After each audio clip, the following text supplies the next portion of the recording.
हाँ भैया, हम भोजपुरी एवं अवधी लोकगीत गायक लालमन निषाद, रानीपुर कटेहरी, अंबेडकर नगर, उत्तर प्रदेश से आप सभी को हार्दिक स्वागत करता हूँ। एको नया गीत बा देशभक्ति गीत, ये सन 2019 के नया गीत बा। हमारे प्रधानमंत्री बहुत बड़ा काम कैलन, वही के उपलक्ष्य में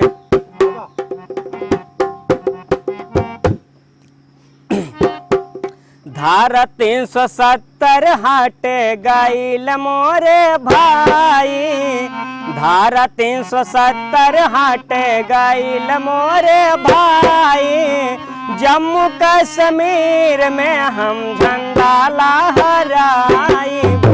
धारा 370 हट गईल मोरे भाई, जम्मू कश्मीर में हम झंडा लहराई। जम्मू कश्मीर में हम झंडा लहराई।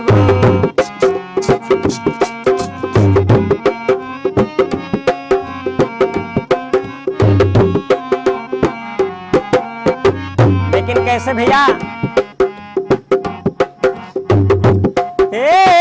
पीएम नरेंद्र मोदी कमाल कई दिहाले, 2019 वाला साल लिखे दिहाले। साचों में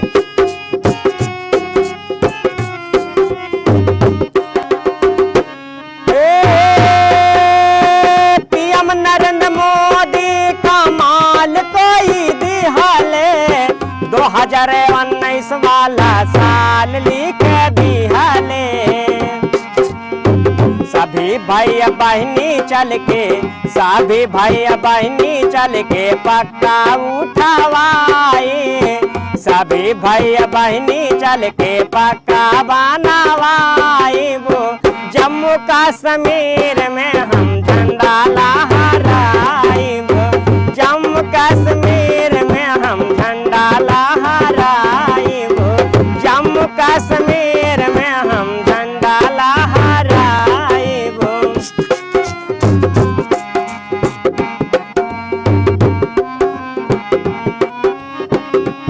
लेकिन कैसे भैया? अब ही नहीं खे।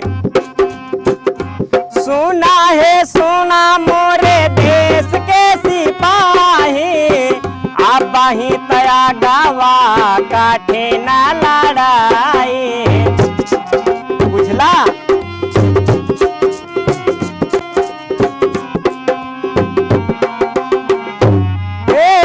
सुना है सुना मोरे देश के सिपाही, अब ही तया गावा काठे न लड़ाए।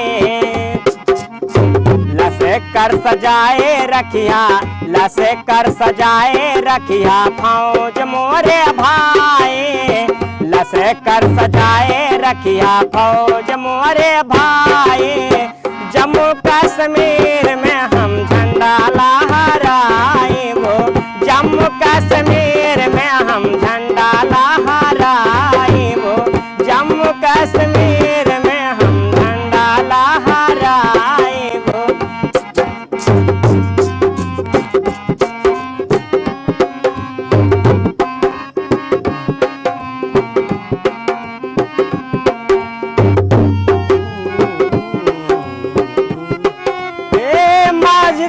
मस्जिद के झगड़ा मिटावा, सच हूँ मैं राम मंदिर अयोध्या में बनवावा। ये प्रधानमंत्री से रिक्वेस्ट बा, एगो काम ये और कहदा, हे मंदिर मस्जिद के झगड़ा मिटावा, सच हूँ मैं राम मंदिर अयोध्या में बनवावा। एकता के दीपक जलैहा मोरे भाई, एकता के दीपक जलैहा मोरे भाई। जम्मू कश्मीर में हम झंडा लहराए, वो जम्मू कश्मीर में हम झंडा लहराए, वो जम्मू कश्मीर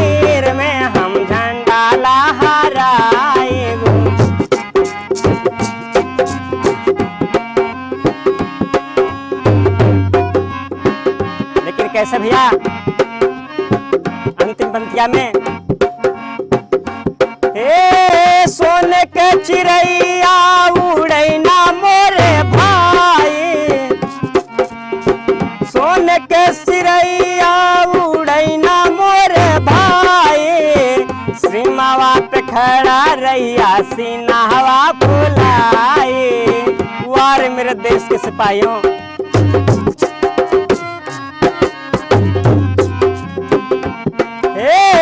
सोने के चिड़ैया उड़ै ना मोरे भाई, सीमावा पे खड़ा रहिया सीना हवा फुलाए। देशवा के गीत गावे, देशवा के गीत गावे लाल मन मोरे भाई, देशवा के गीत गावे लाल मन मोरे भाई। जम्मू कश्मीर में हम झंडा लहराएबो, जम्मू कश्मीर में हम झंडा लहराएबो।